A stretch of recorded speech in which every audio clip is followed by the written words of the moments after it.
অভ্যুত্থানের পরবর্তী শহীদ হাদি যে মিশন নিয়ে বাংলাদেশে নেমেছিল, সেটা বাংলাদেশের মানুষকে ছিল। শুধু হাদি চিন্তা করেছে তার নিজের জীবনের কথা চিন্তা না করে 18 কোটি মানুষের কথা চিন্তা করে তিনি এই ঢাকা 8 আসন থেকে তিনি নির্বাচন করার জন্য তিনি চেষ্টা করেছেন এবং তিনি মাঠে নেমেছিলেন।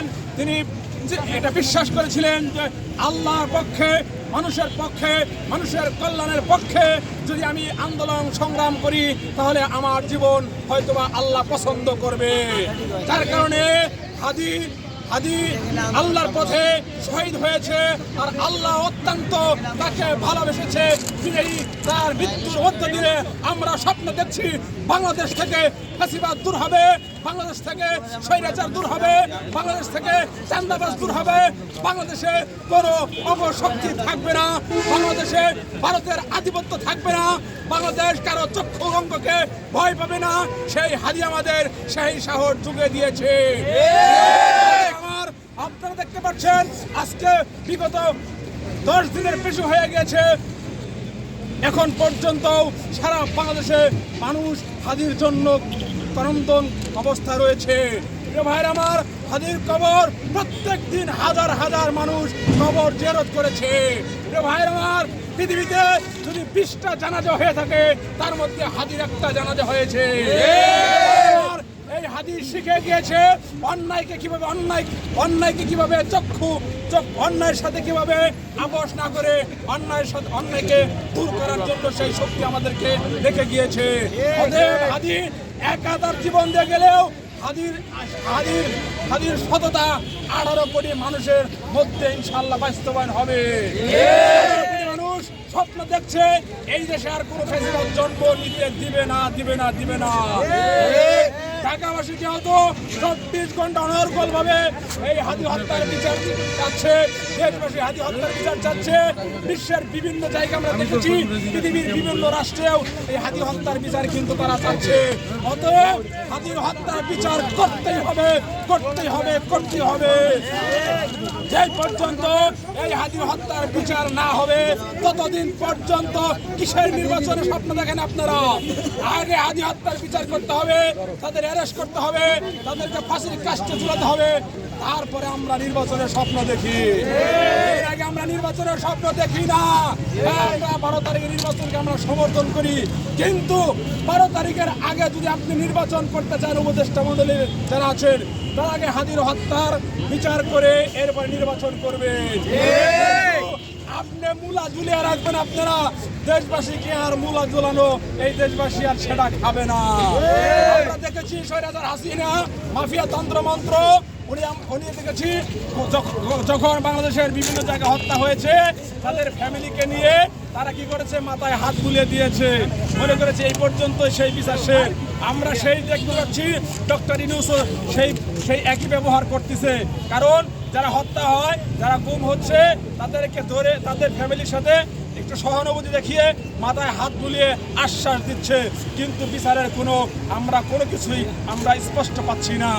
অতএব আপনারা দেশবাসী জানেন, বিপিনুল হক মিনুর উপরও কিন্তু হামলা করেছিল তাকে হত্যা করার উদ্দেশ্যে, কিন্তু আল্লাহ তাকে বাঁচিয়ে রেখেছে, ভিন্ন বিষয়। কিন্তু এই হাদিকে হত্যা যারা করেছে তাদের আরো অনেক মিশন রয়েছে। আমরা মনে করি হাসনাত, সার্জিসরা সহ, ছাত্ররা সহ, এবং শুধু ছাত্র না, এই দেশের যারা আলেম ওলামা রয়েছে, এই দেশের যারা গুণীজ্ঞানী রয়েছে, এই দেশের যারা বুদ্ধিজীবী রয়েছে, তাদেরও হত্যা করার নীল নকশা সেই ভারত থেকে আসতেছে।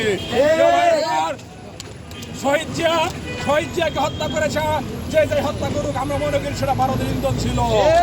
এই বাংলাদেশে যতগুলো বড় বড় মানুষকে হত্যা করা হয়েছে, সকল হত্যার মূল কাজে হচ্ছে এই ভারত। এই ভারতের চক্ষুকে আমরা কখনো ভয় করি না।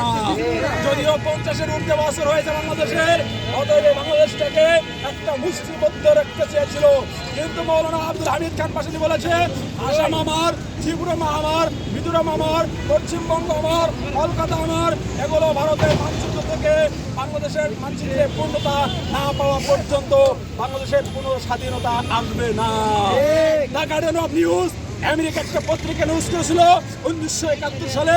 তারা বলেছিল বাংলাদেশের এই স্বাধীনতা মূলত স্বাধীনতা নয়, কারণ হচ্ছে এটা ভারতের রাস্তা ক্লিয়ার করার জন্যই এই স্বাধীনতা ভারত চাচ্ছে।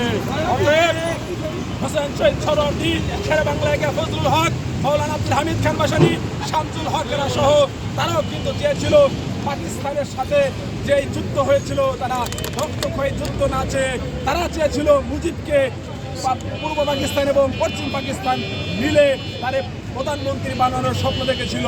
কিন্তু ইন্ডিয়া যখন বুঝতে পারছে যে যখন দেশের জ্ঞানীগুণীরা তারা পাকিস্তানের শাসন যাচ্ছে, তখন তারা কি করেছে, মুজিবকে ইন্ধন দিয়া মুজিবের পাশার মধ্যে খোঁচা মারিয়া তাকে বললো তোমার আমরা দেশ স্বাধীন করে দেই, তুমি এই দেশের প্রধানমন্ত্রী প্রেসিডেন্ট হয়ে যাও। তখন তিনি কি করলেন, ভাসানীর ওভারটেক করে মৌলানা আব্দুল হামিদ খান ভাসানীর খবর আমরা জানি যে তিনি টাঙ্গাইলে শুয়ে আছেন। তিনি তার কাছে কোনো পরামর্শ না করে তিনি এই ভারতের সাথে আঘাত করলেন। তখনই বাংলাদেশের মানুষ বুঝতে পারলো যে এখন আমাদের ভারতের শত্রু, পাকিস্তানের শত্রু, আমাদের সেখান থেকে বাঁচতে হবে। যদিও আমরা পাকিস্তান থেকে মুক্তি পেলাম, এরপর আমরা গর্বে চলে গেলাম ভারতের। কিন্তু এই যে 54 বছর পরে বাংলাদেশের ছাত্র জনতা, তৌহিদ জনতা, আলেম ওলামা, জ্ঞানী গুণী, বুদ্ধিজীবী সকলেই, কৃষক শ্রমিক সকলে বুঝতে পারলো আবার নতুন করে দেশটা স্বাধীন করা প্রয়োজন। যার কারণে ছাত্র যখন ডাক দিয়েছিল, তৎক্ষণিক বাংলাদেশের 18 কোটি মানুষ এই ফ্যাসিবাদ দূর করার জন্য 5ই আগস্টে বাংলাদেশের রাজপথ দখল করলো। যার কারণে হাসিনা পালিয়ে যেতে বাধ্য হলো। কিন্তু হাসিনা পালিয়ে গেলেও তার কিছু স্বৈরাচারী সন্তানদেরকে এই দেশে রেখে গিয়েছে। আপনারা জানেন, কোরআন হাদিস যেহেতু আপনারা জানেন যে আল্লাহ ওই ইবলিসকে জান্নাত থেকে কিন্তু বের করে দিয়েছে। আদম আলাইহিস সালামরাও কিন্তু জান্নাত থেকে বের করে দেওয়ার কারণে কিন্তু আজকে আমরা পৃথিবীতে এসেছি। কিন্তু এই পৃথিবীতেও কিন্তু শয়তানও বাস করে, এই পৃথিবীতে কিন্তু মানুষও বাস করতেছে। অতএব শয়তানের কাজ হলো মানুষকে ক্ষতি করা, মানুষকে বুদ্ধি দিয়ে জাহান্নামের দিকে নেওয়া। আর হচ্ছে উত্তম মানুষের কাজ হলো, কোরআন হাদিসের কাজ হলো মানুষকে সেটা উপলব্ধ করে জান্নাতের দিকে নিয়ে যাওয়া।